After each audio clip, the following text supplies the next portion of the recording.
আরে আপনার মেয়ে তো অন্তঃসত্ত্বা। মাইয়া দিয়ে দেব ব্যবসা করে এখন বাজার করে লয়ে যেতেছে, কি সব কি মায়ের টাকা দিয়ে নাকি? আমার তো ভাবতেও লজ্জা লাগছে, টাকার লেগে যে মানুষ এত নিচে নামতে পারে এটা তো ভাবতে পারি নাই। সি আজমল মিয়া, এটা আমি কি শুনলাম? তোমার মাইয়া বিয়ের সাথে সাথে গর্ভবতী হয়ে গেছে। তুমি যে ঘটনা ঘটাইছো, তুমি তার কোনো বাপ এমন কিছু করছে বলে আমার জানা নাই। তোমার এই গ্রামের বাড়ি ঘর সবকিছু ছেড়ে চলে যেতে হবে, আর নয়তো গ্রামবাসী যেটা বলছে সেটা। আপনারা কোথাও যাবেন না। তুমি কি? আমি রাজু, দক্ষিণ পাড়ার মোল্লা পরিবারের সন্তান। তুমি আমাকে যাইতে বাধা দিতেছো কেন বাপ? কারণ আমি সুমায়াকে ভালোবাসি। সুমায়ের গর্ভে যদি সন্তানও থাকে তাহলে ওকে আমি বিয়ে করবো, আমার কোনো আপত্তি নেই। মেয়ে তো তোমার অনেক বড় হয়ে গেছে দেখি। এবারে এইচএসসি পরীক্ষা দিব, দোয়া করেন। হ্যাঁ অবশ্যই। তোমার বাসার সামনে আসি। তুই কি পাগল? এত রাতে তুমি আমার কাছে আসবে? একবার ধরা খাইলে সুরের মতো বাইন্দা পিটাই পতো না।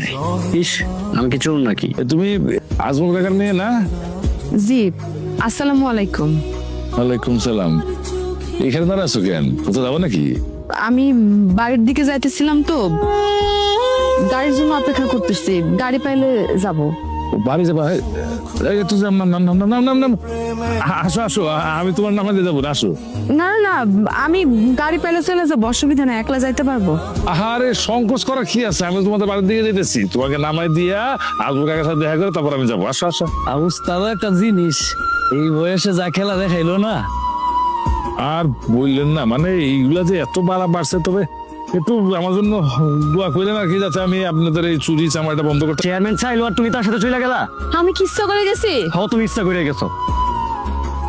বাস বাঘের বাচ্চা, পুরুষ মানুষ দুনিয়া বেঁচে থাকতে হইলে বাঘের মতো বাঁচতে হইব, তেলা পোকার মতো বেঁচে থাকে কোনো লাভ নাই। সারাত করে আসিলি? কইছিলি তুই? হাক, তোর এগুলো কিসের দাগ? কিসের দাগ বুঝতে পারতেছ না? সাবালক মাইয়া সারাত করে আসছিল।